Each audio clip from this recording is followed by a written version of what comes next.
Christos anesti. Christ is risen. I want to wish all the mothers, especially a happy Mother's Day today. And I thought, when I think about Mother's Day, and then I was looking at the gospel reading today, the thing that jumped out at me is the human body. The human body, and particularly the resurrectional body that we anticipate, that we get a glimpse of in today's gospel reading. Because in the gospel reading, the disciples were meeting on Sunday. Twice it tells us that the doors were locked, that they were meeting together, and that Jesus passed through the walls in order to give them his peace. And that both times he affirmed to them that I am flesh and bones, not a ghost. And the second time, Thomas actually touches his physical body. So this body of Jesus is able to pass through walls, this resurrectional body, and yet it is still physical. Thomas can touch it today. In another gospel reading, in another resurrectional appearance, Jesus takes food and eats. So again, it's a physical body, and yet it can pass through walls. So what kind of body is this resurrectional body? So to get to this, I think we need to review a little bit what our church teaches about the body, the human body. And it's especially pertinent today on Mother's Day because if we start at the beginning, our church teaches that mothers are co-creators with God in creation. The very act of creating new lives, mothers are co-creators with God, working synergistically, we say, together, co-laborers with him. Because God gives a soul and a body together. There's no such thing in our Christian belief as a soul without a body or a body without a soul. This does not exist. The soul and the body are conceived together at the same time in the mother's womb. So the mother helps give this human body to this soul. They're woven together from the very beginning. Now, what was it like at the beginning? If we go back to Genesis, when God first created man and woman, we learn that they were created. They could eat of any of the trees, any of the produce of Eden, so they had some kind of physical existence. They could eat. And yet it says that after the fall, in Genesis 3:21, there's an unusual phrase where it says that God gave them garments of skin. He put on them garments of skin. And it's an unusual turn of phrase in both Hebrew and in the Greek. And even before Christianity, the Jews puzzled over this phrase, and of course the Christians as well. And the fathers of our church teach that at that moment, after the fall, when it says in Genesis 3:21 that God added to them, put on them garments of skin, it can mean two things. It can mean literally skins, meaning something like leather, furs, clothing that was made of animal skins. This would be the literal meaning of it, and it probably does mean this, although it's an unusual phrase. But they add, in addition to this, it has a symbolic meaning. These garments of skin that God added to them was the putting on of mortal nature. So until this time, they were immortal. They were not susceptible to corruption or death. There was no such thing in this world as sickness or viruses or death. These things did not exist in paradise before the fall. But after the fall, man's sin, he dragged all of creation with him into corruption.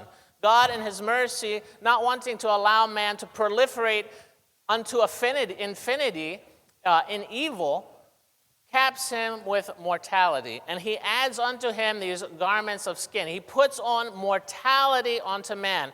And so the human body at that time changes subtly. It does not become a different body, but changes subtly. So that now where once it was immortal and was not susceptible to viruses, corruption, sickness, or death, now it was.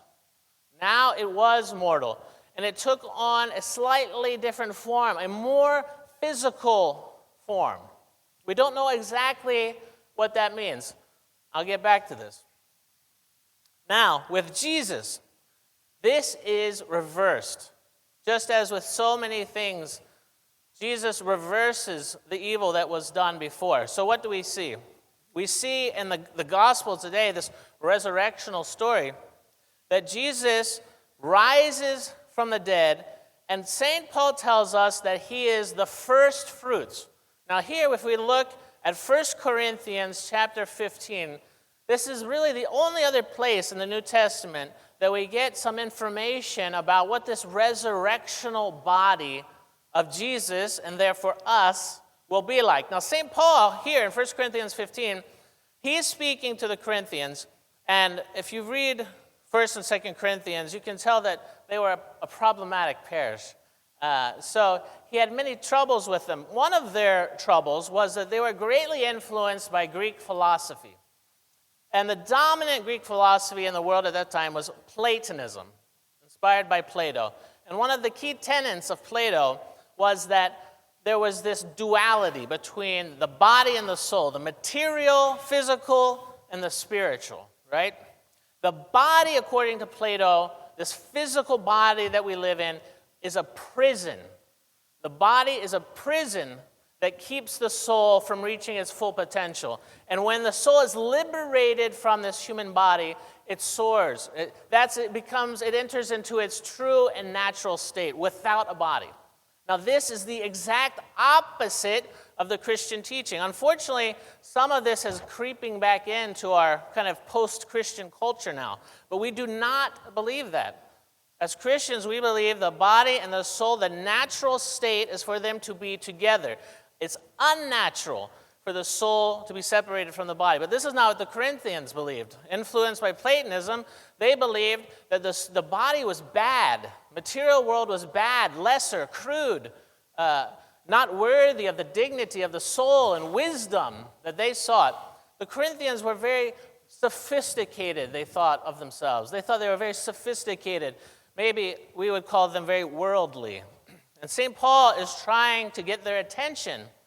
And so he tells them in 1 Corinthians 15, he says, Jesus Christ, because they're even doubting the resurrection. To them, the resurrection itself is a bit of a scandal. Because why this God that you're telling us to celebrate, Jesus Christ, after he's died and been liberated of the body, why on earth would he take the body up again? To their Platonistic mentality, this was dumb. Why would you want the body again? And so St. Paul says, 1 Corinthians 15, he says, Christ, indeed, it is a fact that Christ has risen. And he says, in fact, he is the first fruits of the dead. The first fruits of the dead. He's the first among the brethren, meaning that he is the first among all of us to assume this new resurrectional body, and that we are following him.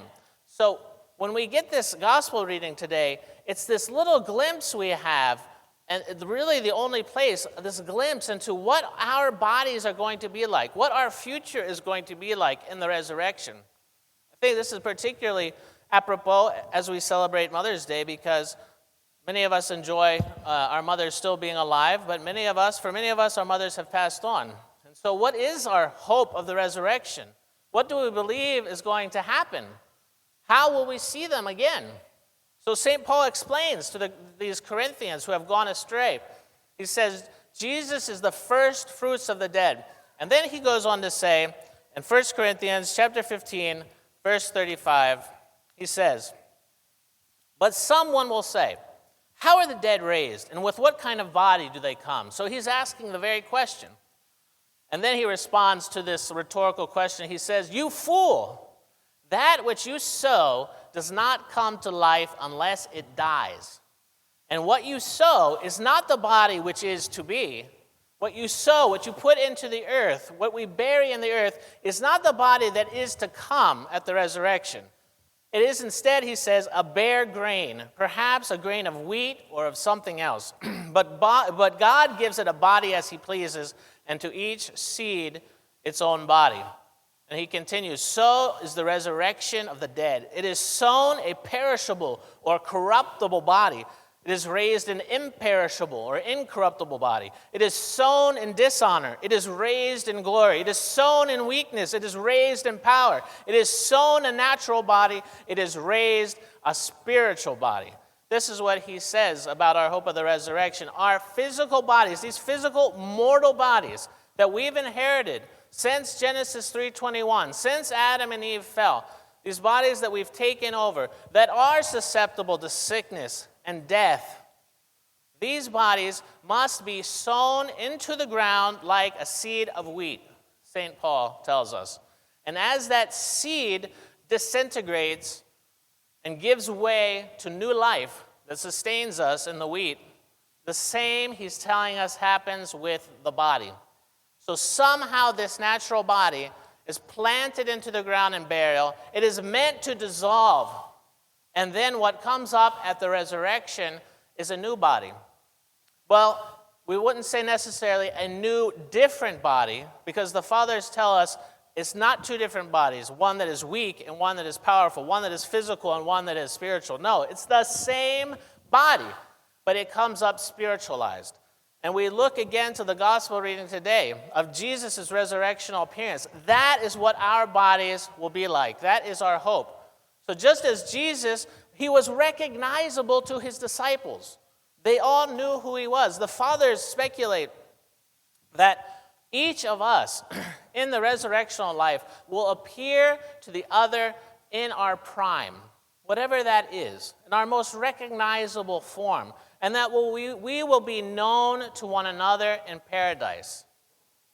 This is the great hope that we defend, that we give an apology for, as St. Peter says. This is our great hope of the resurrection, that our mothers who have passed away before us, we will see them again in paradise if God counts us worthy of paradise. And we will recognize one another, just as the disciples recognized Jesus in his body. Now, it is a spiritualized body, but it is still has some kind of physicality. St. Gregory of Nyssa says that it's an airy kind of material, a lighter kind of physical material.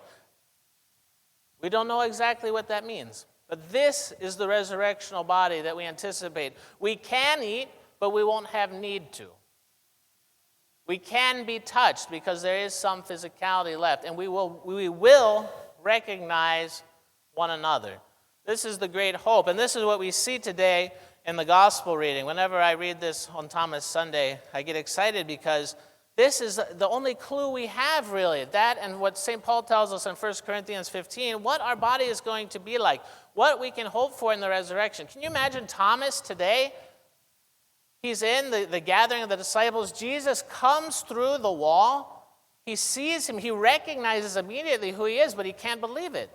And then Jesus invites him, touch me, put your hand in my side, and he can somehow feel this transfigured body of Jesus. This is the body that we hope to inherit. And this is the body we will see each other in. Now our job is, may God count us worthy of paradise so that we can see our mothers again and celebrate with them in paradise. And all of our family and our friends, our fathers. And may God remind us to respect the human body. This human body is not a prison. That is Platonism. Our body is not something we want to throw away into the trash when we die. No. There's been a lot of confusion about this because in Greece, for example, I can't count how many times people have asked me. In Greece, a few years ago, they changed the law. The politicians changed the law to decriminalize cremation in Greece. This was the Socialist Communist Party that was in power in Greece at the time. They decriminalized cremation. So everyone said, oh, the church is for cremation now. No, absolutely not. Let me be perfectly clear. The church is against cremation because it disrespects the body. It treats the body as if it were trash, as if it were a prison that had been hindering the soul. No, that is not what we believe. It is allowed by the politicians in Greece. It is allowed by the politicians here in America. That's fine. That is another issue. The issue I'm talking about is whether we believe in it. And the answer is no. To be totally clear, no, we don't believe in it. This body is given to us by God, a unique body by which we will be recognized, and we will be raised again in this body. Now someone will say, well, if someone is cremated, or someone was burned, and these things have happened, does God not have the power to reconstitute them? Of course he does. Of course he does. We don't fear that. We have faith.